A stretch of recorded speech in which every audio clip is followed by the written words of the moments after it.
Olá pessoal, agora vamos falar sobre a condição do Brasil em relação à sua reserva de água doce potável. Para começar, como é essa distribuição de água potável, água doce no mundo? Para começar, ela é catastrófica no sentido do abastecimento humano. Por quê? Porque mais de 97% da água da superfície terrestre é salgada. Então o que você imagina? Aproximadamente 2,5%, 2,4% dessa água são águas doces. E o que torna isso ainda mais dramático é o seguinte: 2%, aproximadamente 2,08% dessa água doce está congelada.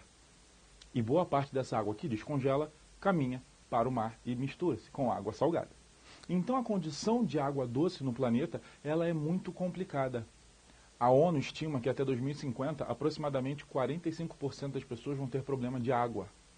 E o Brasil definitivamente não se enquadra nessas pessoas que vão ter problema de água. Por quê?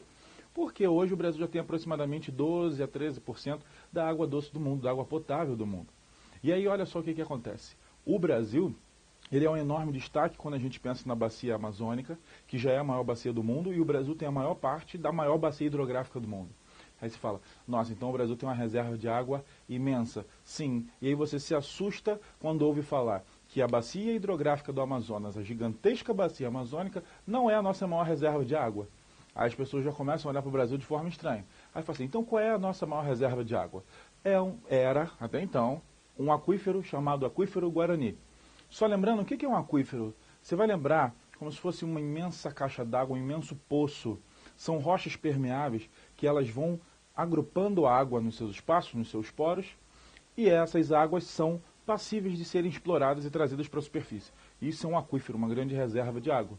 E o Brasil tem esse aquífero mais localizado no sul do Brasil, Mato Grosso, até ali interior de São Paulo, e esse aquífero, ele era, até 2010, 2011, considerado a maior reserva de água doce conjunta num aquífero.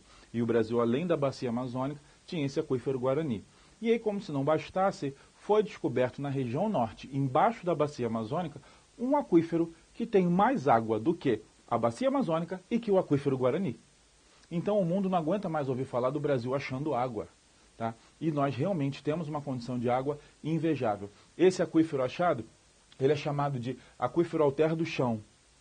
Então, quando a gente pensar em água potável, quando a gente pensar na condição do Brasil, você vai citar três principais fontes.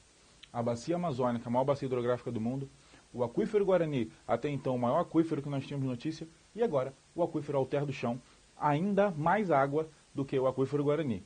Então o Brasil tem seu destaque imenso. Contudo, a organização territorial do Brasil, ela não corresponde a essa distribuição. Do que eu estou falando? Um dado inusitado é esse aqui. Repare só. O Sudeste brasileiro ele tem aproximadamente 6% da água doce superficial. Lembrando que aí a gente não está citando os aquíferos. A gente está falando das águas doces superficiais, de lagos e rios. Qual é a questão? A questão é que a organização territorial brasileira, ela se focou na região sudeste, a industrialização acontece aqui, a agricultura moderna tem foco aqui, a população está concentrada aqui, tá? Aproximadamente 50% do PIB está na região sudeste e ele conta apenas com 6% das águas superficiais.